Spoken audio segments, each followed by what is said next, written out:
video बनाने नहीं नहीं હવે વાયરલ કરી બોલો तुम भी बोलो बोलो હવે વાયરલ કરી સાચું કહું તો વીડિયો ના બોલા તો મારું નામ બદલી નહીં વીડિયો બનાવી આપણે ચાલુ है નહીં હવે બોલો તમે હવે બોલો હવે તમે ગાડીનું શું તમે મને કહેતા તમારા મેનેજરે મને કીધું હતું કે પાર્ટનું અવેલેબલ નથી પાર્ટ અવેલેબલ નથી તમારું બ્રેક પેડનું કીધું અત્યારે બ્રેક પેડની વાત જવા દો મને કીધું હતું કે પુલ્લીનો પ્રોબ્લેમ છે તમારું પાર્ટ બીજું એમને લેખિતમાં બી મને આપ્યું છે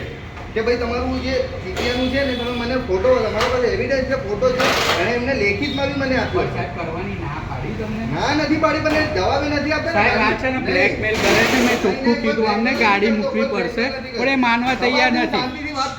તૈયાર નથી ખોટું દાદાગીરી કરી રહ્યા છે જો તમે વિડીયો મૂકો તો પૂરો મૂકો ખોટી દાદાગીરી કરીને અમને બ્લેકમેલ કરે છે બ્લેકમેલ કરી રહ્યા છે અમે કામ કરવાની ના નથી પાડી એમને કીધું છું તમારી ગાડી મૂકીશ પણ એ માનતા નથી છતાં એમનું કરાયા ચાલે છે સાંભળો એમનો જે અત્યારે પ્રોબ્લેમ છે એના માટે પણ મેં વાત કરી છે કે ભાઈ અમે તમે ગાડી મૂકીને જાઓ હું કરી આપવા તૈયાર છું પણ એ ગાડી મૂકવા રેડી નથી ઊભા કરાવવા માંગે છે આથી વધારે હું શું સ્પષ્ટ આ ભાઈ બ્લેકમેલ કરે છે 15 દિવસે નથી થયા મારે ગાડીને બરાબર ગાડીનું કીધું હતું કે મને પાર્ટ આવે મારા પાસે રેકોર્ડિંગ છે બ્લેકમેલ કરી રહ્યા છે ભાઈ બ્લેકમેલ નથી કરતો બ્લેકમેલ નથી એની વસ્તુ એ કે આ મારા કસ્ટમર વસ્તુ મારા પાસે છે નહીં તો હું શું કરું ચાલો તમે તમારું કરો